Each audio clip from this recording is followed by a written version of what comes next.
Miss Jane would talk about one thing one day, and the next day she would talk about something else totally different. If I were bold enough to ask, "But what about such and such a thing?" she would look at me incredulously and say, "Well, what about it?" And Mary would back her up with, "What's wrong with that? You don't like that part?" I would say, "Yes, but..." Mary would say, "But what?" I would say, "I just want to tie up all the loose ends." Mary would say, "Well, you don't tie up all the loose ends all the time, and if you got to change your way of telling it, you tell it yourself, or maybe you done heard enough already."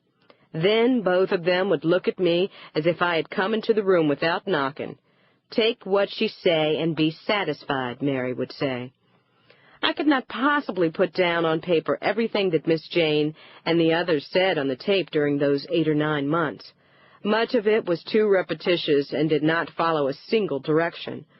What I have tried to do here was not to write everything, but in essence everything that was said. I have tried my best to retain Miss Jane's language, her selection of words, the rhythm of her speech. When she spoke, she used as few words as possible to make her point. Yet there were times when she would repeat a word or phrase over and over when she thought it might add humor or drama to the situation. Miss Jane died about 8 months after the last interview. At her funeral, I met many of the people whom she had talked about. I told them about the tape, and I asked could I talk to them sometime. Almost everyone, both black and white, said I could. Some of them wanted to hear the tape, or part of it, before they made any comments. After hearing the tape, they refused to say anything. Others laughed and said not everything on the tape was absolutely correct. Still, others were glad to give information without listening to the tape at all, and in most cases, much of what they said was pretty close to what Miss Jane had said before. In closing, I wish to thank all the wonderful people who were at Miss Jane's house through those long months of interviewing her, because this is not only Miss Jane's autobiography, it is theirs as well. This is what both Mary and Miss Jane meant when they said you could not tie all the ends together in one neat direction. Miss Jane's story is all of their stories, and their stories are Miss Jane's. The Editor. Book 1. The War Years. Soldiers. It was a day something like right now, dry, hot, and dusty. It might have been July, I'm not too sure, but it was July or August. Burning up, I won't ever forget. The Secesh Army, they came by first. The officers on their horses, the troops walking, some of them dragging the guns in the dust, they were so tired. The officers rode up in the yard, and my mistress told them to get down and come in. The colonel said he couldn't come in. He was going somewhere in a hurry, but he would be glad to get down and stretch his legs if the good lady of the house would be so gracious to let him. My mistress said she most graciously did, and after the colonel had got down, he told the others to get down too. The colonel was a little man with a gun and a sable. The sable was so long it almost dragged on the ground. It looked like the colonel was a little boy who had got somebody else's sable to play with. My mistress told me stop standing there gaping, go out there in the road and give the troops some water.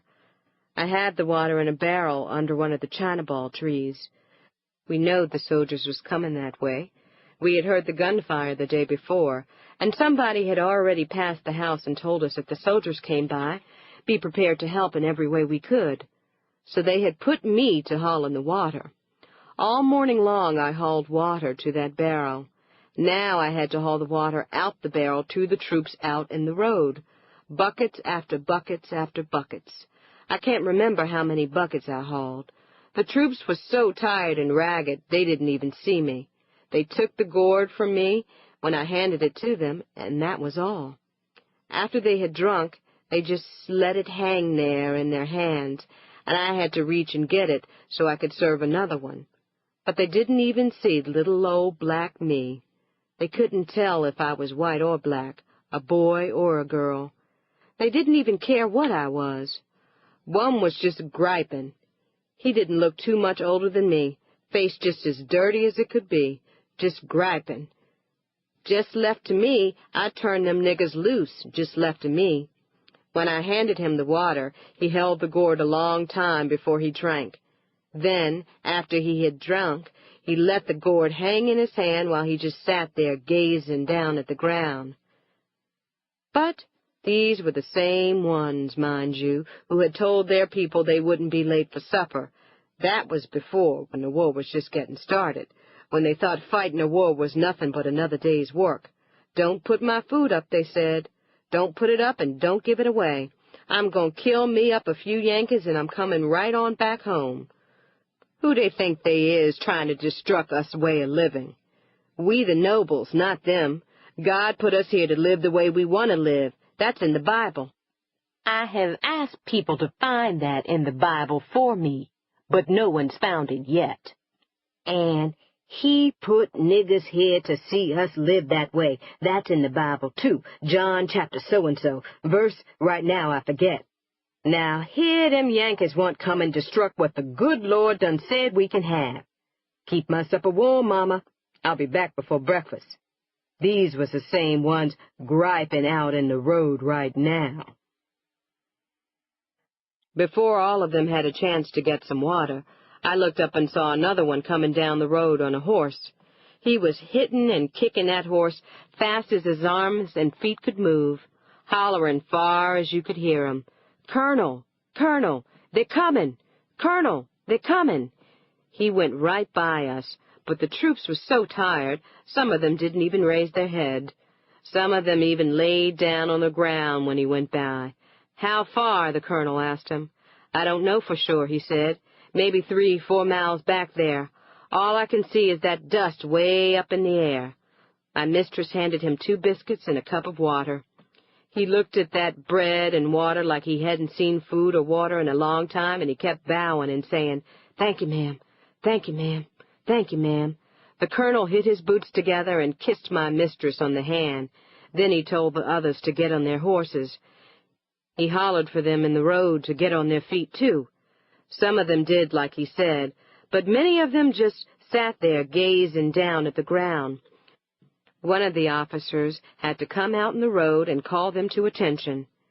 Even then, they wasn't in any kind of hurry to get on their feet. They started down the road, and I could hear that same one that had been griping before. "Just left to me, I'll turn them niggers loose, just left to me." One of the other troops told him to shut up before he got both of them shot, him for complaining and him for being his cousin. He told him, shut up, or cousin or no cousin, he liable to shoot him himself. But till they got out hearing distance, all I could hear was that little fella griping. "Yankees want them? Let the Yankees have 'em. Just left to me." After they had made the bend, I went back to the yard with the bucket and the gourd. My mistress was standing on the gallery watching the dust rising over the field and just crying. Sweet, precious blood of the South, sweet, precious blood of the South, just watching that dust, wringing her hands and crying. Then she saw me standing there looking up at her. "What you standing there for?" she said. "Go fill that barrel." "What for, mistress?" I said. "They gone now." "Don't you think Yankees drink?" she said. "Go get that water." "I got to haul water for old Yankees, too?" I said. "Yes," she said. "You don't want them boiling you in oil and eating you, do you?" "No, mistress," I said. "You better get that water then," she said. "A Yankee like nothing better than cooking a little nigger gal and chewing her up. Where the rest of them no-count niggers at, I wonder?" "They went hiding with master in the swamps," I said, pointing towards the back. "Stop that pointing," my mistress said. "You can't tell where a Yankee might be. And you watch your tongue when they get here, too. You say anything about your master and the silver, I'll have you skinned." "Yes, mistress," I said. While I was standing there, one of the other slaves bust round the house and said, "Master say come ask, that's all." "Where your master at?" my mistress asked him. "Edge of the swamps there," he said, peeping around a tree. "Go back